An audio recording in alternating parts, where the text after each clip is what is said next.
Por isso diga, assim diz o Senhor Deus, eu os ajuntarei do meio dos povos e os recolherei das terras por onde forem espalhados, e lhes darei a terra de Israel. Voltarão para ali e tirarão dela todos os seus ídolos detestáveis e todas as suas abominações. Eu lhes darei um só coração e porei um espírito novo dentro deles. Tirarei deles o coração de pedra e lhes darei um coração de carne, para que andem nos meus estatutos, guardem os meus juízos e os executem. Eles serão o meu povo, e eu serei o seu Deus. Mas aqueles cujo coração segue os ídolos detestáveis e as suas abominações, eu lhes darei o que merecem por seus atos, diz o Senhor Deus. Ezequiel capítulo 11, estudos e confrontos. Vem comigo para a gente aprender mais.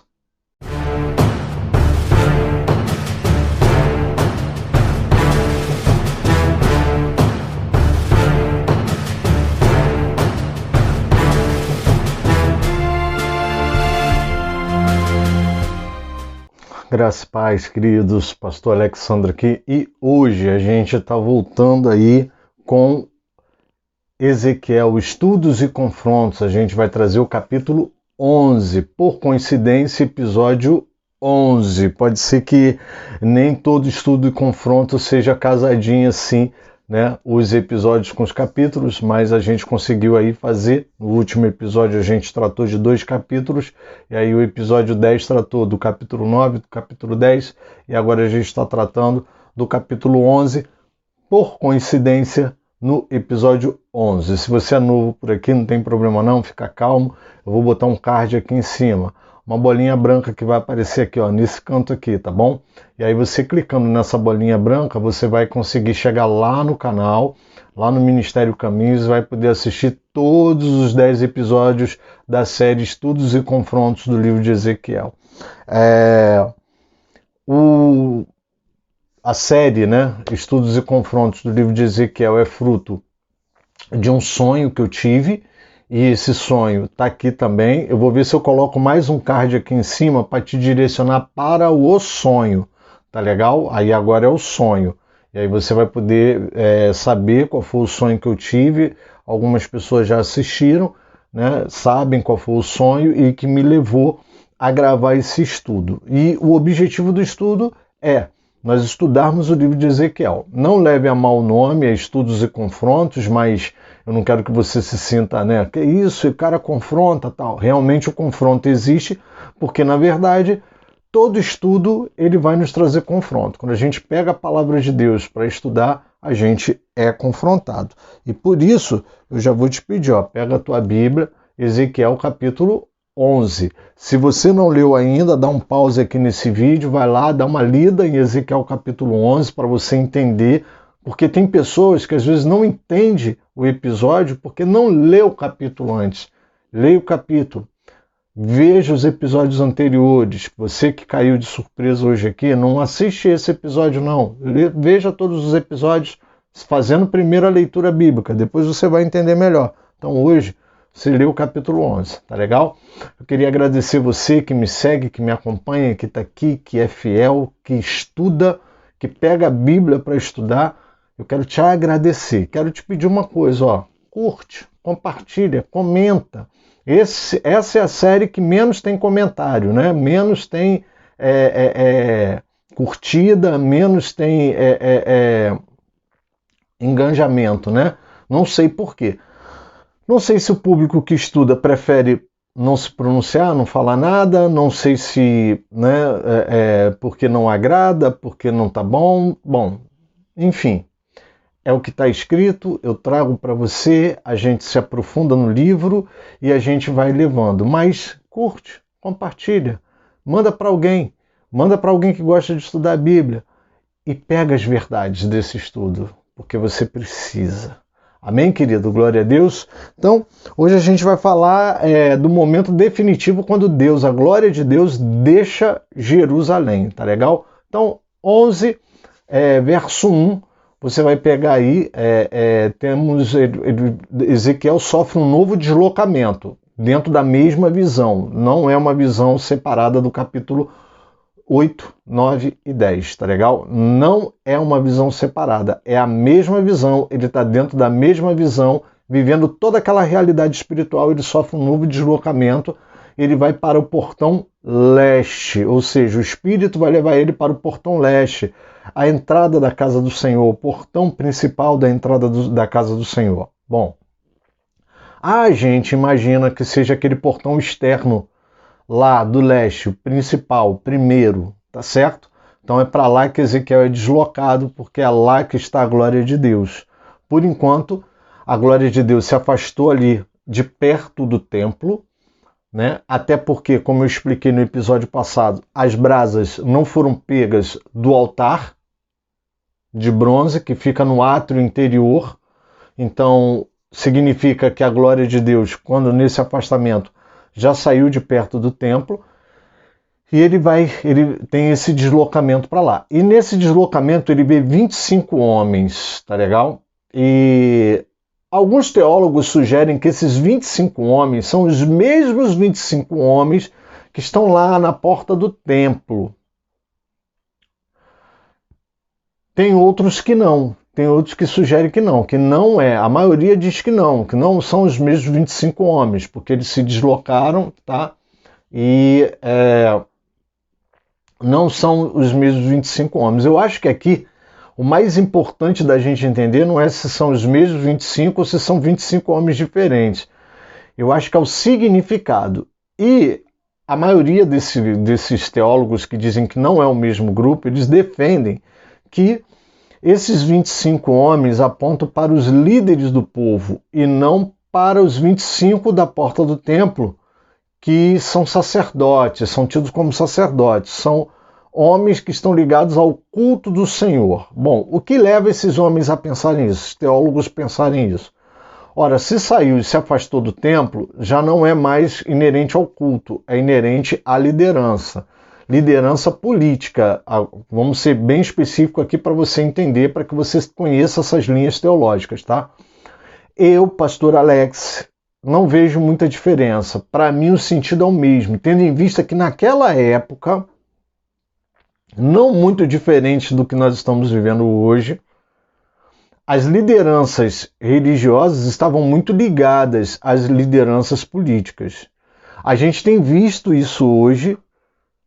Isso, de alguma forma, deveria ser para o bem, mas no Brasil, como infelizmente tudo se distorce, né, para o mal, não vejo com bons olhos tanta mistura, não estou sendo apolítico, não estou sendo contrário a grupo nenhum, tá? Não estou falando de política aqui, não estou falando de lado, nem lado direito, nem lado esquerdo. Estou só dizendo que a igreja ela tem um papel junto à sociedade dela. A igreja tem um papel de real conservadorismo dentro da sociedade em que ela está atuando. E esse papel, muitas vezes, é o de pregar, protestar e falar contra os acontecimentos, as manipulações, tudo que acontece. E o meio político, infelizmente, ele é impregnado de manipulações, seja para um lado, seja para outro. Eu aqui não estou falando de lado, esquerda, direita, não, tá? Até porque aqui no Brasil isso é uma bagunça, isso não existe, tá? A dizer aqui que no Brasil tem esquerda e direita, desculpa, gente. Isso é coisa infanto-juvenil, não existe, tá? Isso aí é conto da carochinha no Brasil. Aqui no Brasil existem correntes políticas que mudam de acordo com a conveniência. Então, assim, só por esse discurso que eu estou colocando aqui, quem quiser acreditar e concordar, problema, né? Se você quiser continuar no sonho infanto-juvenil de que o Brasil existem linhas políticas muito bem definidas, você está enganado, você está no país errado, você está muitíssimo enganado, não existe, tá legal? Aqui no Brasil é tudo de acordo com a conveniência. E a igreja, se misturar com essa conveniência, já diz de antemão de que a igreja não está defendendo o conservadorismo que ela tanto diz pregar. Então, assim, por isso que eu acho errado. Hoje a gente está vivendo isso na prática, essa mistura. Mas na época de Israel e no tempo de Ezequiel, ainda que esse grupo seja diferente, os 25 homens do pátio interior, lá da porta do templo, sejam ligados ao culto, e os 25 homens daqui de fora sejam os caras que estão ligados à política, era um grupo só. Porque, na verdade, vê se você vai entender. Israel, apesar de viver uma monarquia, ele tinha uma política teocrática, ou seja, Deus estava inserido nos dois segmentos, tanto no segmento religioso como no segmento político. E o segmento político e religioso andavam de mãos dadas. Ou seja, a única divisão que havia era a seguinte: os sacerdotes eram os únicos que podiam manipular os objetos do templo. Os anciãos, os sábios, os príncipes, apesar de não poderem manipular os objetos do templo, eles estavam inseridos dentro da tomada de decisão do povo. E eram os principais responsáveis por todas as, como é que nós vamos dizer assim, os desvios do povo em relação à idolatria também. Porque tratava-se da idolatria que vinha por intermédio da política, da prosperidade, da colheita, da plantação. Agora, a idolatria dos caras que estão dentro do templo, elas são consideradas abominações. Por isso que Deus, no capítulo 8, leva Ezequiel para dentro do templo e começa a mostrar para ele as abominações. Para Deus se torna abominação, porque para Deus aquele local deveria ser a última instância de proteção de todas as leis que Deus tem, de todos os estatutos, de todos os seus mandamentos, de todos os seus juízos. Aquele lugar deveria estar preservado disso. Ou seja, a contaminação, nesse caso, foi de fora para dentro. Ela começou a partir dos cabeças do povo, que começaram a dizer: não, para que isso? Não, Deus abandonou a gente, Deus deixou a gente. A gente vai ver isso em Isaías, capítulo 59. Vá lá em Isaías, capítulo 59, para você ver o que eles falam. Deus não ouve mais a gente, as mãos de Deus estão encolhidas. E aí Isaías pega e fala: não, vocês estão enganados. A mão de Deus não está encolhida, e nem os ouvidos tapados. Vocês, o pecado de vocês é que faz a separação entre vocês e Deus. E aí o que acontece? A gente vai ver Deus aqui tratando com esse segmento, né? Esse segmento de liderança do povo, mas que não se afasta da presença de Deus. Então, assim, amados, para quem achou que eu peguei pesado no episódio passado, de ter falado com os líderes, né, os pastores, líderes, eu vou continuar falando com o mesmo público, porque aqui a gente está tratando daqueles que lideram o povo, daqueles que deveriam trazer a vontade de Deus ao povo, e esse papel era feito pelos anciãos também, nos seus conselhos, nos estatutos, no direito, na aplicabilidade da justiça. E isso a gente viu que eles deram mole, e a gente vai ver nesse texto. Então o que acontece? Ele vê 25 homens, e por que da minha dúvida? Porque Jezanias, que está naquela segunda abominação do capítulo 8, lá do verso 11, ele está lá com aqueles 70 homens, ele agora aparece no meio dos 25. Por isso que para mim não importa muito se eram os mesmos 25, mas para mim é uma continuação. É uma continuação daquilo que Deus está chamando a atenção de quem deveria estar conduzindo o povo na sua vontade. E isso, nos dias de hoje, abrange, sim, pastores, líderes, homens de influência, influencers, todos esses que estão aí, inclusive os que estão envolvidos com política também e que se dizem defensores da moral, dos bons costumes e do conservadorismo. Enfim, bom. Então, só a presença de Jezanias e a presença também de um personagem que aparece agora, que é o Pelatias, né? Que está ali no meio, para você ter ideia. Pelatias, o nome dele significa o Senhor livra, ou seja, o nome dele traz uma carga de simbolismo, e eu quero que você guarde isso. O Senhor livra, ou seja, livramento. O Senhor edifica, ou seja, edificação. Guarda isso. Então Jazanias é o cara que pertence a um clã, tá? Que vai livrar Jeremias, você vai ver em Jeremias capítulo 26, 24, e que vai resguardar a palavra do Senhor, em 2 Reis, capítulo 22, de 8 a 10. Pode ir nesses textos que você vai encontrar Jazanias ali. Ora, se Jazanias agora é tirado em visão lá do meio dos 70, na segunda abominação do capítulo 8, verso 11, e trazido agora para o capítulo 11, verso 1, verso 2, se ele está aqui, amado, significa que existe sim uma influência de liderança eclesiástica. E agora aparece o Pelatias, que o simbolismo do nome dele traz: o Senhor livra, o Senhor edifica. E a gente vai ver que esse nome vai dar peso a tudo que vai acontecer nos próximos, os próximos atos de Deus aqui. Bom, Deus explica que aqueles homens estão dando conselhos equivocados para o seu povo. Ele fala: olha, Ezequiel, esses caras estão dando conselhos equivocados. Amados, é diferente dos dias de hoje? Me desculpa, não é diferente. Eu fiz uma associação do meu último episódio, o 10º episódio, a uma live feita pelo pastor Anderson Silva. Quem sou eu, né, para fazer esse tipo de conjunção? Mas eu fiz. O Anderson Silva nem sabe quem eu sou, não me conhece, tal. Mas na noite em que eu publiquei de manhã, 6 horas da manhã, o episódio 10, e à noite ele fez uma live onde ele entregou uma série de imoralidades pastorais por todo o Brasil. Bom, enfim, e aí eu fiz a ligação, no outro dia eu associei, né, eu falei para aqueles que acham que eu pego pesado quando eu falo aqui, né, nas minhas loucuras aqui, pô, ele é doidinho, ele fala dos pastores, ele briga, ele grita e espuma, e parece que eu estou falando sozinho, né, e parece mesmo. Isso tem me levado até a pensar até que ponto vale a pena ficar aqui gravando vídeo para falar sozinho, né? Tem me levado muito a pensar isso. Até que ponto vale a pena ficar gravando vídeos para falar sozinho, né? Enfim. Bom, eu fiz essa ligação. Por quê? Porque nós temos vivido dias onde os conselhos estão sendo deturpados, onde a gente não apresenta mais o evangelho genuíno, aquele evangelho que transforma a vida, mas que, por transformar a vida, há um preço a ser pago, sim.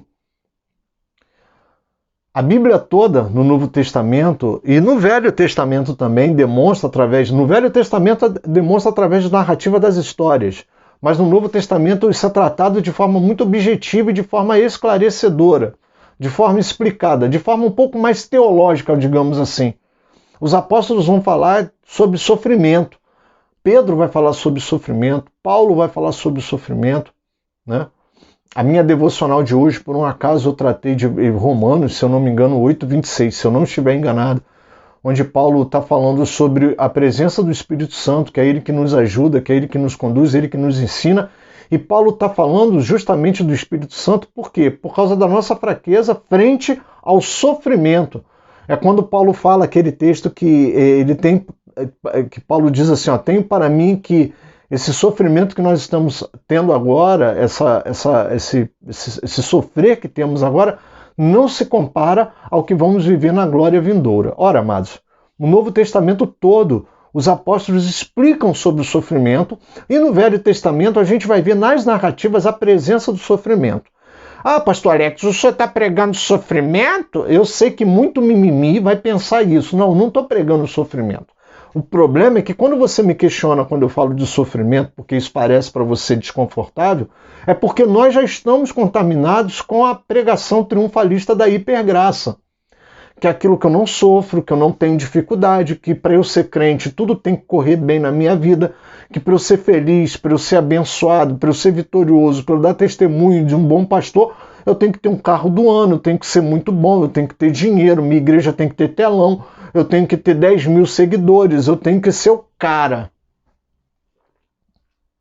Sabe, amado, isso tem levado até alguns pastores a desistir de seus ministérios por causa disso, porque se persegue a cenourinha, né, na frente do cavalo, né? Ele puxa a carroça porque ele fica atrás dessa cenourinha, e talvez uma cenourinha que ele nunca vai alcançar, porque sucesso do ponto de vista divino é muito diferente do ponto de vista humano. Leia Josué, capítulo 1, verso 8, para você ver o que Deus fala sobre ser bem-sucedido. O que é feito para ser bem-sucedido? Bom, pois bem, o que eu estou querendo dizer com isso? É que por causa da hipergraça que já contaminou muito as nossas igrejas, nós queremos falar muito sobre prosperidade, queremos falar sobre dinheiro, uma boa vida, uma vida abastada, um triunfalismo que eu passo por cima de tudo, que eu vivo porque Deus só me promete vitória e que eu não alcanço. É como as pregações hoje, elas se resumem a uma busca da porta da vitória que eu não consigo achar. E por que eu não consigo achar?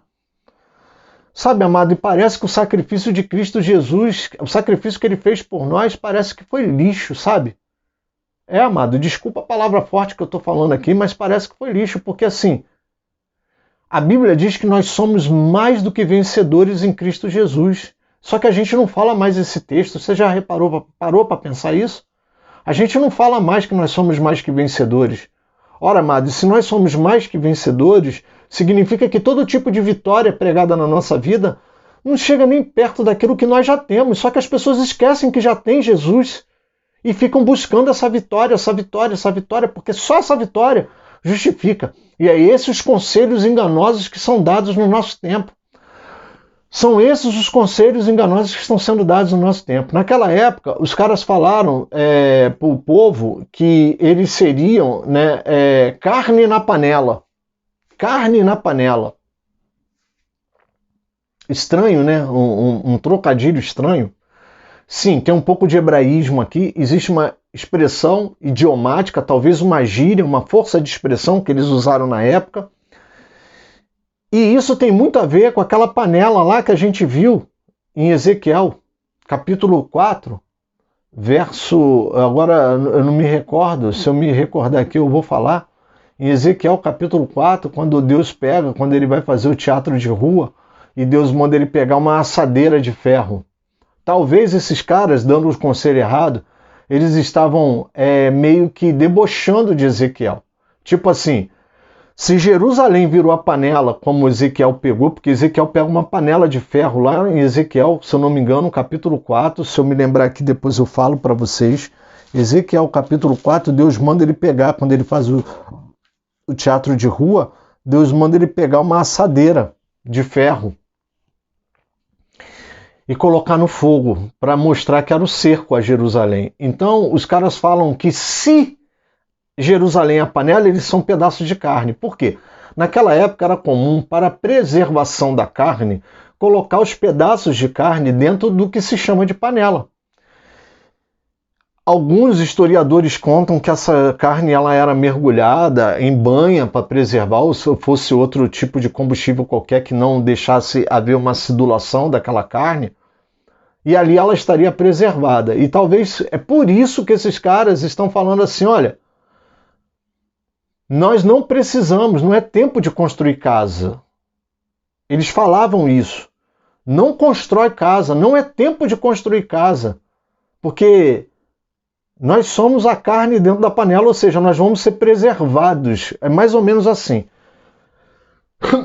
Pastor Alex, por que o senhor toma essa interpretação? Por causa de Jeremias 29, 11, quando Deus fala assim, eu bem sei o pensamento que eu tenho a respeito de vocês.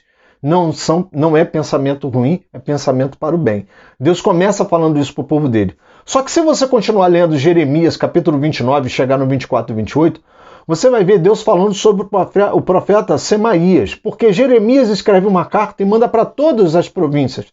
Manda para as províncias e fala assim, olha, para tudo, constrói as casas de vocês aí no exílio, porque o exílio não vai durar pouco tempo. O exílio vai durar muito tempo. Pode construir casa, pode procriar família, pode fazer o que vocês quiserem, porque o exílio vai durar muito tempo. E esse tal de Semaías, o profeta Semaías, você vai ver lá em Jeremias 29, 24 a 28, ele manda uma carta para todo mundo e ele manda avisar para Jeremias que aquela fala de Jeremias, que aquela profecia de Jeremias é falsa. Ou seja, Semaías está defendendo exatamente o que esses 25 homens, esses anciãos, esses conselheiros, esses príncipes estão falando. Olha, não constrói casa não, não é tempo de construir casa não. Se isso aqui é uma panela, nós vamos ser a carne. Sabe, amado, cuidado, porque às vezes a gente acha que Deus não está vindo com juízo e Deus está vindo com juízo. E sabe, querido, quando eu olho a pregação da hipergraça, eu vejo que verdadeiramente a gente está fazendo igual aqueles caras que daquela época. Nós estamos dizendo para o povo, não, fica calmo, é vitória, é vitória. O cara que está sofrendo é porque ele pecou. O cara que está sofrendo é porque ele ainda não encontrou a porta da vitória. O cara que está sofrendo é porque ele não lê a Bíblia. O cara que está sofrendo é porque ele ainda está perdido. Não, o evangelho verdadeiro é esse aqui, a igreja próspera, caramba, pá, telão, pá, e depois uma pregação só, né? Amado, assim, a questão aqui não é pega essa senha, não. A questão aqui é que Deus vem com juízo. E os profetas da nossa ocasião não estão falando isso. O profeta da nossa ocasião, por exemplo, frente à pandemia, não está dizendo para você que Deus sim está tratando a humanidade. Você lembra o que o Carioca fez com o apodrecimento da água da SEDAI? Você não lembra, né, que a água da SEDAI estava podre no Rio de Janeiro antes da pandemia? Aí veio a pandemia, né? E todo mundo esqueceu da água podre. Você lembra o que o Carioca fez no apodrecimento da água da SEDAI antes da pandemia? Não, né? Você não lembra. Vamos lá. Todo mundo começou a comprar água mineral, né? Eu vou te dar um exemplo aqui para você entender. Todo mundo começou a comprar água mineral. Ora, o cara que tinha o seu depósito de gás, que vendia água mineral, eu garanto para você que ao invés dele vender 100 garrafões de água mineral, com aquela notícia de que a água da SEDAI estava contaminada, o cara ia vender 400, 500. Mas não basta para a ganância do ser humano vender 5 vezes mais. Porque o brasileiro ele tem um mau costume de querer ganhar dinheiro fácil. Um espírito de malandragem que toma conta da nossa nação. Um espírito de malandragem que toma conta, inclusive, de ministérios. Sabe? E aí não bastava só vender 5, 10 vezes mais. Era necessário triplicar o preço da água para ganhar muito mais, porque a ganância é muito grande. Aí você fala assim, pastor, mas é a lei do comércio. Não, isso não é a lei do comércio, não. Isso é pecado, punido na Bíblia. Todos os juízos de Deus, Deus fala sobre a justiça, aplicabilidade da justiça. A gente vai ver que um dos problemas maiores da destruição do Reino do Norte foi que Israel começou a escravizar a própria nação dele. Israel começou a escravizar e cobrar juros altíssimos da própria nação de Israel. E por isso que Deus exterminou o Reino do Norte. Mas não bastava para o carioca só triplicar o preço, não. Quadruplicar em alguns casos. Ele começou a falsificar a água. Pegar a água da bica, botar dentro daquele garrafão de água que você comprava. Você esqueceu isso porque passou a ver a pandemia, acabou, foi um pandemônio, hoje a gente não sabe nem que pé tá a água. Todo mundo tem medo de morrer do corona, mas esqueceu. Esqueceu da safadeza, esqueceu de toda a descaração que o comércio carioca fez. Eu estou te dando um exemplo de como o brasileiro é, eu estou te dando um exemplo de como o carioca é, eu estou te dando um exemplo de como o povo tem agido. Isso não é só no Rio de Janeiro, não é só no Brasil. O mundo tem andado conforme o seu querer, conforme a sua vontade. O mundo tem esquecido do seu semelhante. Nós temos nos monstrificado. Esquecemos que somos semelhantes. Nós não somos semelhantes. Quando eu me coloco numa posição superior, eu esqueço de que meu semelhante, aquele cara, ele é semelhante a mim. Mas a dor dele, a miséria dele não me atinge e por isso eu não tenho misericórdia. Mas ninguém é capaz de pregar que talvez essa pandemia seja para nos tornar mais sensíveis e ver que são semelhantes sim. E que mesmo o vírus que mata aquele cara que eu acho que é inferior a mim, me mata também. Mas vamos continuar aqui. Fato é que a gente tem vivido esses conselhos malucos, né? Não, não é tempo de fazer casa não, e tem muito pregador fazendo isso. Não, cara, não edifica nada não. Para com isso, não, tá tudo tranquilo, isso é passageiro, isso vai passar. Nada, não, cara. Para, que negócio é esse e tal? E vai levando, a vida vai levando, e a gente não tá vendo o juízo de Deus aí, né? E aí o que acontece, né? Aqueles caras estavam espalhando uma falsa confiança no meio do povo. E aí Deus ordena a Ezequiel, né, no verso 4, que profetize, né, contra isso, né, e Deus instrui Ezequiel, né, do que ele vai dizer, né. E aí a gente encontra o link com Jeremias capítulo 29, né, porque Deus começa a explicar exatamente o trocadilho dos líderes em relação à panela e à carne, tá? E aí, se você também quiser saber mais sobre essa panela e essa carne, você vai em Ezequiel capítulo 24, tá?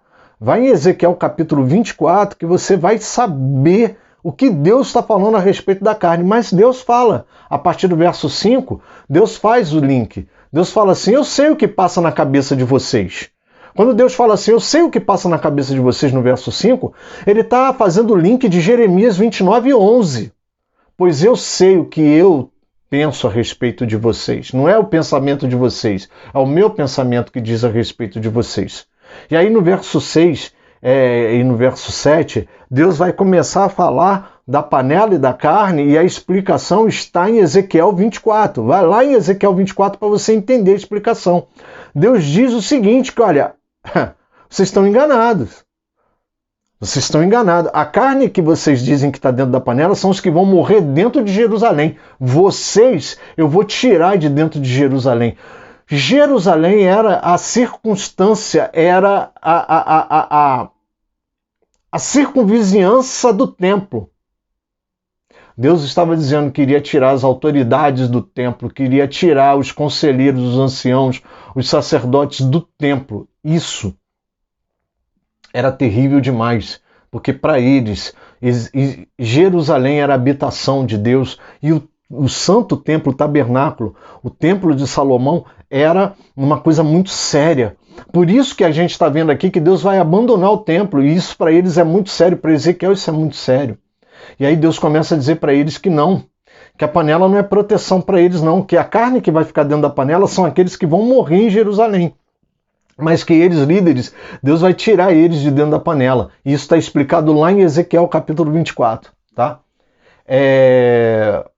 Fica claro que a panela aí é tida como um local de proteção. Eles ainda acham que Jerusalém vai ser poupada, que vai ser um local de proteção, porque na verdade, na segunda deportação de Nabucodonosor, ele não toca em Jerusalém ainda. Vai ser na terceira deportação, que Ezequiel está profetizando agora. Nesse episódio que eu estou falando, ele já está falando, ele ainda está falando do cerco de Jerusalém que ainda vai acontecer. Bom, Deus confirma o juízo, né? No verso 12, Deus fala que vai executar o juízo sobre eles. Por quê? Porque eles não guardaram os estatutos e não executaram os seus juízos. Muito parecido com a liderança de hoje. Tem disfarçado os mandamentos de Deus, as ordenanças de Deus, tentado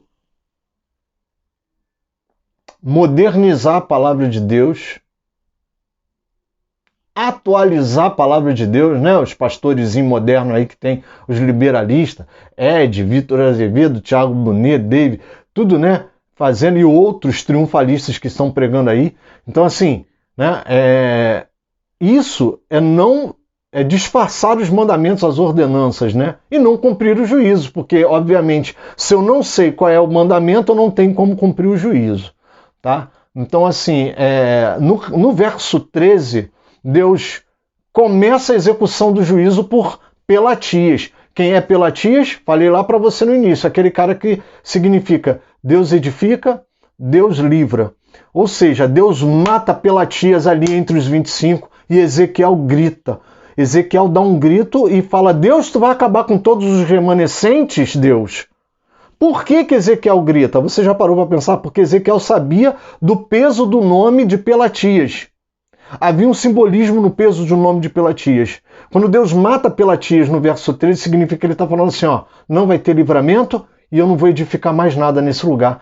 Pode parar de gracinha, todo mundo. Vocês não estão protegidos dentro da panela, vocês não estão protegidos dentro do templo. Tem muito líder pensando que está protegido nas 4 paredes do seu templo. E esse vírus veio mostrar. Esse vírus, você pode me chamar de doido, eu não estou aqui dizendo, amado, que é maravilhoso passar por uma pandemia, nada disso. Quem fala isso está mentindo a respeito do pastor Alex. Eu oro pelas famílias que estão perdendo pessoas, eu oro por pessoas que estão entubadas, eu oro por pessoas que estão doentes, eu oro para que eu mesmo não fique doente, eu peço pela misericórdia de Deus que eu não fique doente, que nenhum dos meus fique doente, que nenhum daqueles que eu conheço fique doente. Eu oro a Deus, eu esfrego minha cara no chão e peço a Deus misericórdia pelo Brasil, porque nós não temos condições sanitárias de passar por essa pandemia, e Deus tem tido misericórdia do Brasil. Porque se acontece no Brasil metade do que aconteceu na Itália, eu não sei o que aconteceria com o Brasil. Eu não sou profeta do caos, mas eu quero dizer para você uma coisa, querido. Eu quero falar para você uma coisa. Quando fica dizendo assim, não, para com isso, não vai acontecer nada, pode vir para a igreja, tá tudo maravilhoso, tá tudo muito bem, tá tudo bem, esquece isso. Sabe por quê? Porque acha que aquela parede, as quatro paredes do templo, é tudo para eles, e não é, querido. Não é, você não está escondido dentro de Jerusalém, você não está protegido dentro de Jerusalém, e Deus diz que vai tirar os líderes de dentro da panela, vai tirar de dentro de Jerusalém. O que você acha que hoje é um templo protegido, um lugarzinho legal de 4 paredes onde você tem o teu império? Não é. E aí Deus mata Pelatias ali na frente de todo mundo. E aí ele fala assim, Deus, como é que vai ser? Deus, como é que vai ser? Tu vai matar todos os remanescentes? E aí é quando Deus começa a explicar no verso 14 e verso 15, Deus começa a explicar para Ezequiel que foi os próprios conterrâneos dele que começou aquilo.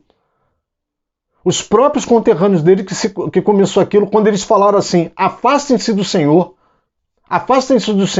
a nós é que esta terra foi dada como herança, ou seja, isso aqui é uma declaração de autossuficiência. Ou seja, abandone esse Deus. Isso aí, tudo que vocês estão fazendo é mito. Abandona ele, porque essa terra é nossa. Essa terra foi nos dada como herança. Cabe a gente fazer ela prosperar. Cada um cuide aí da sua prosperidade e idolatre o Deus que achar melhor. Mas esquece, porque Deus não existe. É o que a gente está vivendo hoje. Pastores que vêm dizendo que a Bíblia é errante no Velho Testamento, que é errante conforme as suas legislações, que é errante segundo a tudo, né? Aí vem com palavra bonita dizendo que ela só não é inerrante quando diz que o verbo se fez carne, porque ele não pode lutar contra o Jesus histórico, então ele tenta envergonhar a Bíblia e dizer que a Bíblia não é verdade, querido. É mais ou menos essa declaração de autossuficiência que está sendo dada aqui no versículo 14, verso 15.